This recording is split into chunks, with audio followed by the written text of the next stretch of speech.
Dear friends, ഇന്ന് ഞാനൊരു നാടൻ കറിയാണ് ഉണ്ടാക്കിയത്. ചക്കക്കുരു തേങ്ങ വറുത്തരച്ച് വെച്ചത്. ഇത് ഇറച്ചിക്കറിയുടെ ടേസ്റ്റ് നമുക്കുണ്ടാക്കാൻ പറ്റുന്ന ഒരു കറിയാണ്. ഇതിനായി ഞാൻ ഇത്രയും ചക്കക്കുരുവാണ് എടുത്തിരിക്കുന്നത്. ചക്കക്കുരുവിൻ്റെ തൊലിയെല്ലാം കളഞ്ഞ് ഇതുപോലെ മുറിച്ച് കഴുകി വൃത്തിയാക്കി വെച്ചിരിക്കുന്നതാണ്.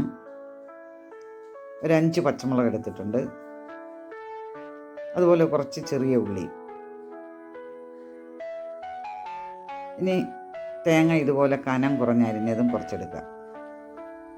നമുക്കിനി ഇതൊരു കുക്കറിലേക്ക് ഇട്ടൊന്ന് നന്നായിട്ട് വേവിച്ചെടുക്കണം. ഇത് നല്ലതുപോലെ വേവണം, ഒന്ന് വെന്തുടയണം. അന്നേരമാണ് അതിനൊരു ടേസ്റ്റ് വരുന്നത്.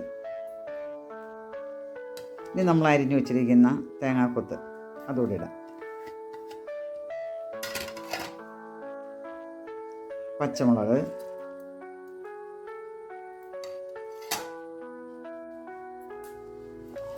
ചെറിയ ഉള്ളി,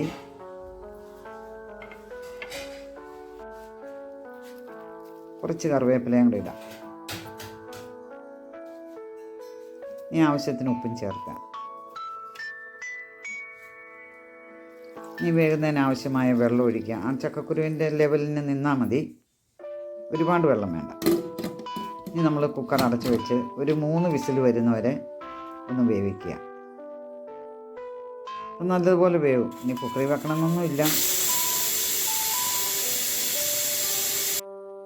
ഇനി നമ്മുടെ അരപ്പിന് ആവശ്യമായ തേങ്ങ, ഇതൊരു തേങ്ങയുടെ പകുതിയാണ് എടുത്തിരിക്കുന്നത്.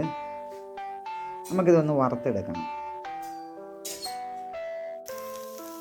കുറച്ച് കറിവേപ്പിലയും കൂടി ഇട്ട് വറുത്തെടുക്കാം.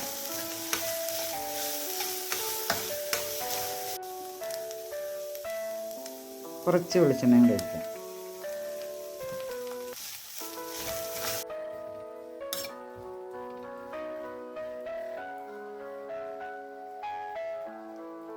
ഒരു ടീസ്പൂൺ മുളക് പൊടി ചേർക്കുന്നുണ്ട്. ഇത് എരിവിനനുസരിച്ച് ചേർക്കാം നമുക്ക്. ഒരു 1.5 ടീസ്പൂൺ മല്ലിപ്പൊടി,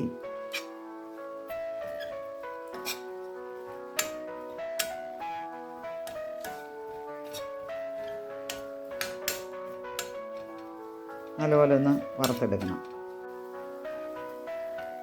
ഒരു 1/4 ടീസ്പൂൺ മഞ്ഞൾപ്പൊടി കൂടെ ചേർക്കാം. ഇതാ പാകത്തിന് മൂത്തിട്ടുണ്ട്. ഇനി ഞാനൊരു 1/2 ടീസ്പൂൺ പെരിഞ്ജീരകം പൊടിച്ചാണ് ചേർത്തത്. പെരിഞ്ജീരകമായാലും മതി. ഞാൻ ആ ചക്കക്കുരു കുക്കറിൽ നിന്നൊരു പാത്രത്തിലേക്ക് മാറ്റിയിട്ടുണ്ട്. ഒരല്പം മഞ്ഞൾപ്പൊടിയും കൂടി ഇട്ട് ഒന്ന് മൂടി വെച്ച് ഒന്ന് തിളച്ചോട്ടെ. വെന്തതാണ് നല്ലതായിട്ട് പാത്രത്തിലേക്ക് മാറ്റിയെന്നേ ഉള്ളൂ. ഇനി നമുക്ക് അരപ്പ് ചേർക്കാം. നന്നായിട്ട് അരയണം തേങ്ങ. ഒന്ന് ചെറുതായിട്ടൊന്ന് ഉടയ്ക്കുക.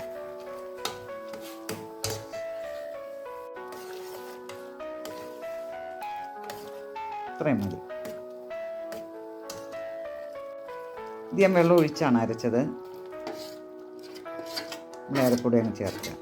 ഇനി നമുക്ക് ഇറച്ചിക്കറിയുടെ അതേ ടേസ്റ്റ് വേണമെങ്കിൽ നമുക്ക് കുറച്ച് ഗരം മസാലയും കൂടെ ചേർത്താൽ മതി. ഒരു 1/2 ടീസ്പൂൺ ഗരം മസാലയും കൂടെ ചേർത്താൽ മതി. ഞാൻ ഗരം മസാല ചേർത്തിട്ടില്ല. ഇനി ആവശ്യത്തിന് വെള്ളം ഒഴിച്ച് നമുക്കൊന്ന് തിളപ്പിച്ചെടുക്കാം. ഇത് ഒരുപാട് വെള്ളവും വേണ്ട, എന്നാൽ തീരെ കുറുകിയിരിക്കരുത്.